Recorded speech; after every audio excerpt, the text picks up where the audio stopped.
Hello, welcome back to the YouTube channel. I am Nick from Australia. Welcome to the Sunday afternoon football review for round 22 of the 2021 NRL season, where we saw two games of football this afternoon. We saw the Warriors beat the Bulldogs 24 points to 10. The Bulldogs are now officially the 2021 Wooden Spooners. They will now be the Wooden Spooners. There's no way they can avoid it.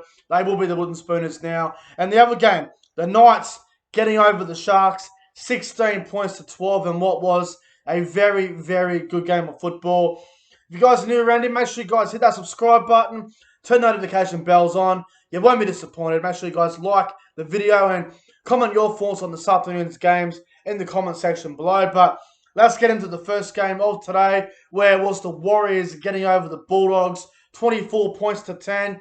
It was quite a dour affair. Wasn't a great game of football.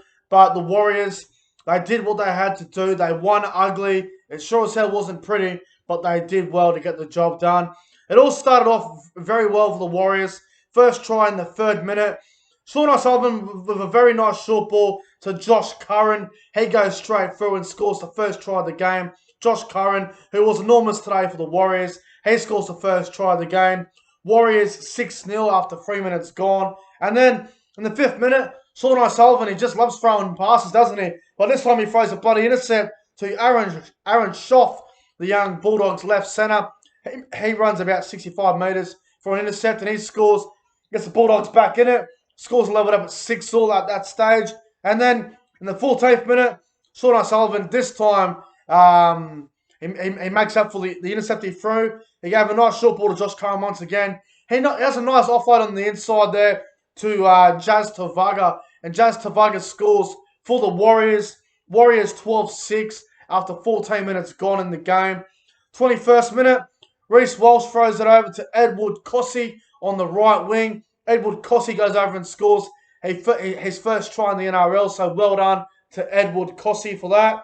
Warriors 16-6, and then with about 20 seconds till half time, Nick Meaney throws a nice ball onto Jaden Ockenbaugh. Ockenbaugh scores over in the corner for the Dogs with about 20 seconds to half-time, so a really important try there for the Dogs on half-time.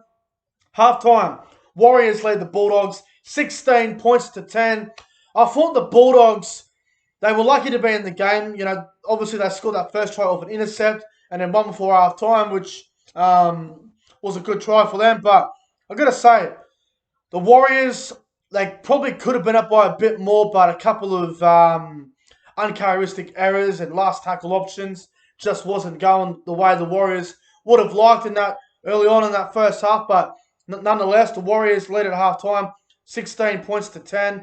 And then in the second half, Chanel Harris-Tavita put a nice kick over the top. Reece Walsh chases the ball. Reece Walsh scores for the Warriors. Warriors at that stage, 22 points to 10. The Warriors, I'm thinking they're home at this stage of the game, but the Bulldogs are one of those sides where if they can get it going, they can do it. Ockenbaugh had a couple of errors over on the wing there. He could have scored a few tries. And the Dogs didn't show a whole lot. Their kicking game was a bit off. It wasn't really good for the Dogs. And then in the 66th minute, the Warriors get a penalty. Reece Walsh takes for 2 points. Warriors 24-10. Bulldogs are still throwing the ball around. And then Sione Katoa, he puts on a massive shot. And then the Bulldogs score through Manu, but it's called back, no try. Sione Katoa with a very high shot, shoulder to the head. Should have been a sin bin. We've seen over the weekend, shoulder charges to the head or any shoulder contact to the head, it is a sin bin or a send-off. So how the Bulldogs hooker / bench player Sione Katoa did not get sin binned is beyond me. No consistency with it, so that was a little bit disappointing.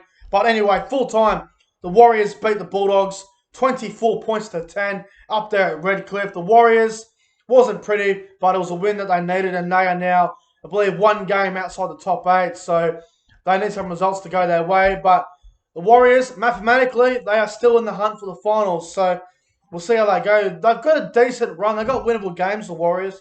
Their next 3 games, the Warriors, they take on the Broncos next week, which is winnable. The Raiders, which is winnable, and finish with the Gold Coast. So they've got a decent run, the Warriors. It's just about finding that consistency to win all those games. But Talking about some of the great players from today's game, the Warriors and the Bulldogs. Thought Reece Walsh was okay, but he didn't have the impact that he would normally have, but he was fine. Edward Kossie was good. I thought Hiku had a good game. I thought Marcelo Montoya was very good. Chanel Harris-Tavita played well. Son O'Sullivan was very good. Thought he played really well. Fanil Blake was an absolute handful in the middle. He was great. I thought Josh Curran was absolutely outstanding. Awesome game from him. Thought Jazz Tavaga had his best game in quite some time as well. I thought the Warriors, I thought Eli Katoa and Bunty Afola were very good off the bench for the Warriors as well. Nick Garema, he didn't do a whole lot when he came on the field, but he was okay.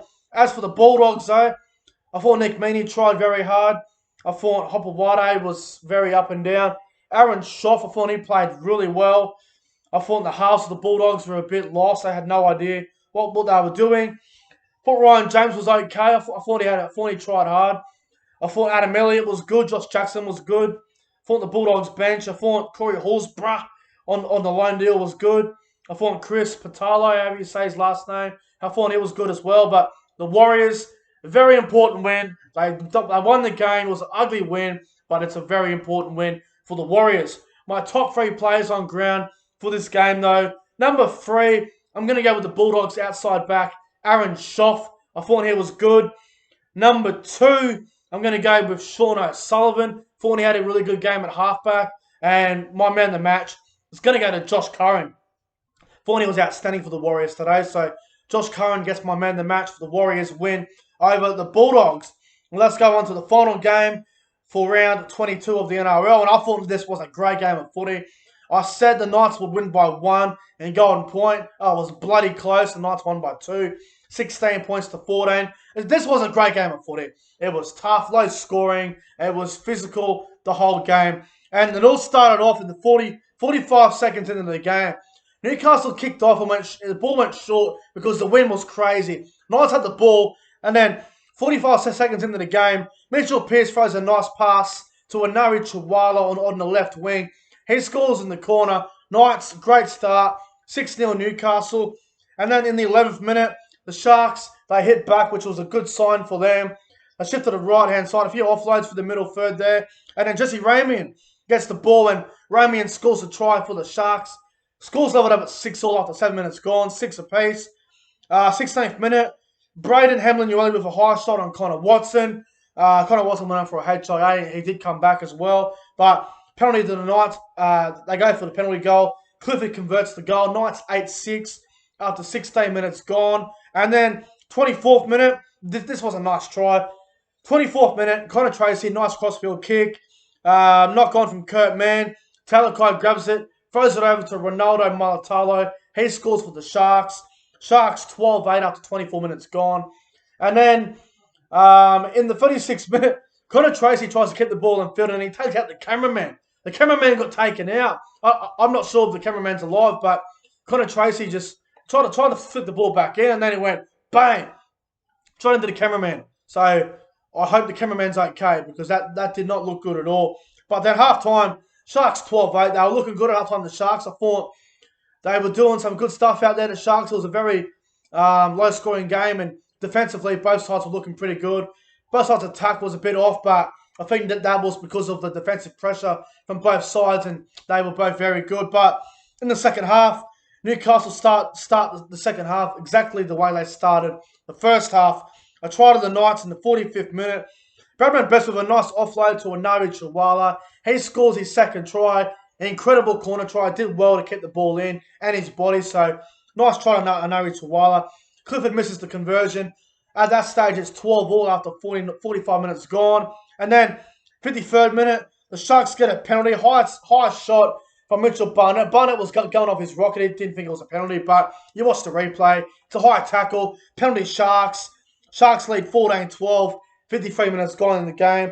64th minute, though, a penalty to the Knights.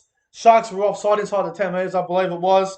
Jack Clifford goes for the goal. The score's leveled up again at 14-all. There is about 15 minutes to go. It's anyone's game. And then, bit of a controversial decision, but I think it was the right call. I really do. 72nd minute. Pearce, inside ball to Kalen Ponga. Ponga is tackled before he gets the ball. It's a penalty to the Knights. A penalty got from Jake Clifford 30 metres out. Knights take the lead at 16-14. Was it a penalty? Yes, it is a penalty because when Pearce goes inside to Kalyn Ponga, Ponga is contacted before he touches the ball. Therefore, he's tackled him without the ball. So it's a penalty. Like it, don't like it. It's completely up to you. But the rules are the rules. It's a penalty. Knights take the 2 points. Knights 16-14.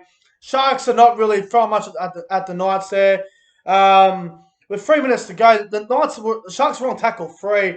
They were almost at halfway, and then Ramian flicks it over to Katoa. The ball goes out. If Ramian holds onto the ball, all the Sharks need to do is get another decent run, and then maybe go for a 2-point field goal to get it to 16-all. But no, they panic. They offload the ball, goes out, and then that's pretty much the end of the game. And Luke Metcalf tried to chip and chase late in the game. It was no good. Full time, Knights beat the Sharks 16 points to 14. Great game of footy. Great game of footy. The Knights now go into 7th spot on the ladder. Sharks are still 1 game out of the 8. The Sharks will be hoping that the Titans and the Raiders get beat next week. Raiders play Manly. Titans play the Storm. That could definitely happen. So the Sharks will be hoping that results go their way in round 23. But let's talk about some of the great plays from the Sharks-Knights game this afternoon. We'll start with the Knights, the winning side. I thought Kalyn Ponga had a good game at fullback. I thought Nari Tuwala was great. I thought Bradman Best was very good. Kurt Mann had his moments. Homer Hunt was up and down. I thought Jake Clifford had a good game. I thought Mitchell Pearce was outstanding. I thought the Saifidi brothers were very strong. Jaden Bradley was good, but he needs to be a bit more creative at dummy half. Frizzell was a little bit quiet for mine. Mitchell Barnett was absolutely outstanding. Thought he had a great game. Watson was very good. The Knights bench, though, thought David Clemmer was extraordinary. I thought he was great. Siasa Stewart was also good. As for the Sharks, though, I thought Will Kennedy had a great game for the Sharks. Thought he was very good. I thought Katoa was good. Ronaldo Mulitalo was good. Ramian had a good game. Talakai was up and down. I think Talakai needs to be playing back row. You can't be having him in the centres. Tracy, a good game from him, but he's not a half. He needs to be in the outside backs. He's not a half. Trindle was all right. Helman Ueli was okay. Blake Bradley was all right. Woods was a little bit quiet below his standards. Jack Williams was good. Toby Rudolph was okay. The Sharks bench, Tolman was okay. But look, the Knights, they did well to get the job done. Great game of footy. Important win for the Knights. They go into the top 8, and I think they will play finals the Knights. I really do. The Sharks, I think it's going to be between the Sharks, Raiders, and Titans for that 8th spot. If the Warriors can keep winning, you never know. Tigers as well, but I think Knights, Raiders, Titans, Sharks are the teams that are going to finish 7th or 8th. I don't know about the Warriors. I don't trust them. Tigers as well, I don't trust them. But my top 3 players on ground for this game this afternoon, though. Number 3, I'm going to go with Will Kennedy. Thought he was very good. Number 2, I'm going to go with Mitchell Pearce. And number 1, my man of the match, I'm going to go with Mitchell Barnett. Thought he was absolutely outstanding today. Barnett gets my man of the match. But guys, that's it for the Sunday afternoon football review. If you guys enjoyed it, make sure you guys go ahead and like, comment, and subscribe. Thanks for watching. See you guys in the next one.